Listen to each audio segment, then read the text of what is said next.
Delhi blast case में NIA ने जम्मू कश्मीर के शोपियां में छापेमारी की। मौलवी इरफान के गांव में छापा। एनआईए ने डॉक्टर आदिल और डॉक्टर मुजम्मिल के पुलवामा स्थित घर पर रेड भी की।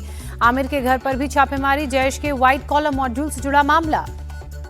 दिल्ली पुलिस स्पेशल सेल को बड़ी कामयाबी हाथ लगी। मध्य प्रदेश, उत्तर प्रदेश और पंजाब से 3 से ज्यादा आतंकी गिरफ्तार। पाकिस्तान आईएसआई से जुड़े आतंकी शहजाद भट्टी से भी जुड़े हुए थे।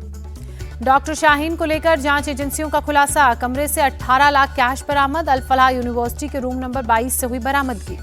संसद का शीतकालीन सत्र आज से शुरू होगा। एसआईआर और वायु प्रदूषण के मुद्दे पर सरकार को विपक्ष घेरेगा। 19 दिसंबर तक चलेगा सत्र। शीतकालीन सत्र में 8 बिल पेश करेगी सरकार। परमाणु ऊर्जा क्षेत्र, उच्च शिक्षा ढांचा सुधार और कॉर्पोरेट शेयर बाजार विनियम विधेयक पेश करेगी। शीतकालीन सत्र शुरू होने से पहले पीएम मोदी आज मीडिया को संबोधित करेंगे। सुबह 10 बजे होगा पीएम का संबोधन। आज सुबह 10 बजे संसद भवन में विपक्षी दलों के नेताओं की बैठक। सदन में सरकार को घेरने की रणनीति पर चर्चा संभव। सर्वदलीय बैठक को लेकर कांग्रेस ने बीजेपी पर साधा निशाना। कहा, लोकतंत्र की आवाज को दबाने में सरकार लगी है। चर्चा के लिए सिर्फ 15 दिन देने का क्या मतलब। शहनवाज हुसैन का बयान। कहा, जिस तरह से विपक्ष एसआईआर पर हंगामा करना चाहता है वो ठीक नहीं है। हमें उम्मीद है कि संसद में कोई रुकावट नहीं आएगी। बीजेडी ने सर्वदलीय बैठक में आपसी तालमेल पर जोर देते हुए कहा, सत्र के दौरान जनहित के लिए सभी का सहयोग जरूरी। समाजवादी पार्टी सांसद अवधेश प्रसाद का एसआईआर के बहाने केंद्र सरकार पर हमला। कहा, एसआईआर के जरिए देश के करोड़ों लोगों के वोट काटने की योजना बनाई जा रही है। नई सरकार के गठन के बाद बिहार विधानसभा का पहला सत्र आज से शुरू होगा। पहले दिन प्रोटेम स्पीकर नरेंद्र नारायण यादव सभी 243 नवनिर्वाचित विधायकों को शपथ दिलाएंगे। आज ही बिहार विधानसभा के स्पीकर के लिए नामांकन होगा। 2 दिसंबर को स्पीकर का चुनाव होगा। बिहार कांग्रेस ने आज पटना में बुलाई बड़ी बैठक। वोट चोरी को मुद्दा बनाकर एनडीए को घेरने की तैयारी में कांग्रेस। समीक्षा बैठक को लेकर बिहार कांग्रेस चीफ राजेश राम का बयान। चुनावों में हार को लेकर मंथन। 10,000 रुपए देकर एनडीए ने खरीदे वोट। केंद्रीय मंत्री और एलजेपी-आर के नेता चिराग पासवान का दावा। कहा, एनडीए के संपर्क में कई विपक्षी विधायक। दानापुर के महुआ बाग इलाके में अपने घर में शिफ्ट हो सकती है लालू फैमिली। तेजी से चल रहा है घर के निर्माण का कार्य। मध्य प्रदेश विधानसभा का शीतकालीन सत्र भी आज से शुरू होगा। सत्र में आएगा right to recall bill. Madhya Pradesh में अंतर्राष्ट्रीय गीता महोत्सव के अवसर पर 3 लाख लोग करेंगे गीता का पाठ। सीएम मोहन यादव इंदौर में मध्य प्रदेश के पहले गीता भवन का करेंगे लोकार्पण। मध्य प्रदेश कांग्रेस अध्यक्ष जीतू पटवारी ने कहा, राज्य में कानून व्यवस्था की स्थिति चरमरा गई है, किसान परेशान हैं। तमिलनाडु में एसआईआर प्रक्रिया के खिलाफ दायर याचिका पर आज सुप्रीम कोर्ट में सुनवाई होगी। सीपीआई और टीवीके पार्टी की तरफ से दाखिल की गई याचिका।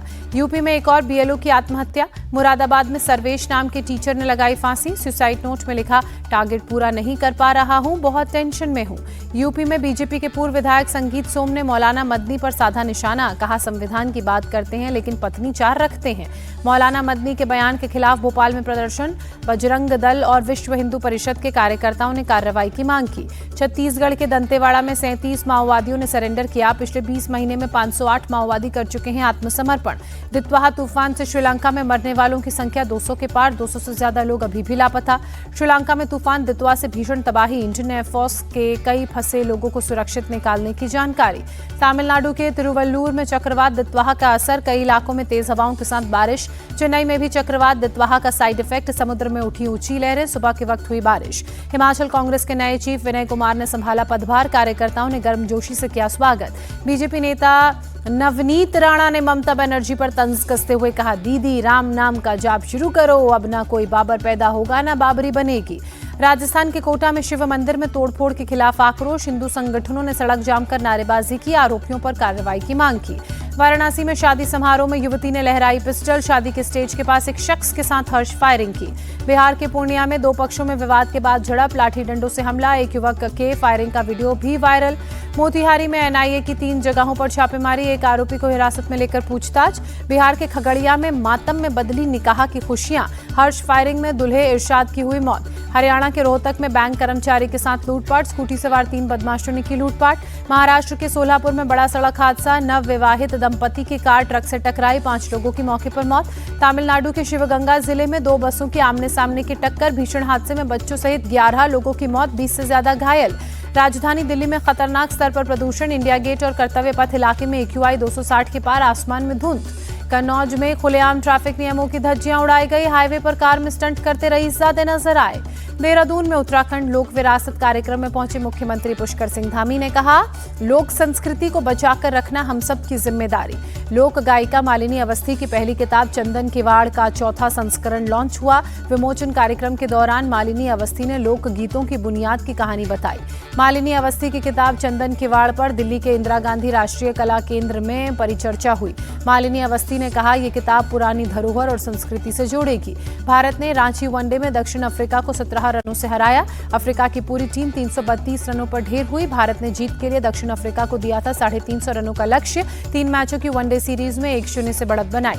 रांची वनडे में टीम इंडिया की तरफ से कुलदीप यादव ने चटके 4 विकेट, हर्षित राणा ने 3 विकेट लिए, अर्शदीप सिंह को मिली 2 सफलता, प्रसिद्ध कृष्णा ने 1 विकेट लिया। रांची वनडे में विराट कोहली का शतक। विराट ने 102 गेंदों पर पूरा किया अपना शतक। 120 गेंदों पर 135 रन बनाकर लौटे पवेलियन। रांची में रोहित शर्मा ने खेली 51 गेंदों पर 57 रनों की पारी के दौरान लगाए 3 छक्के। वनडे क्रिकेट में लगाई 60वीं 50। वनडे क्रिकेट में रोहित ने रचा इतिहास। वनडे में रोहित के नाम 352 छक्के। वनडे की 277 पारियों में लगाए 352 छक्के। पाकिस्तान के शाहिद अफरीदी को छोड़ा पीछे। अफरीदी के नाम 351 छक्के।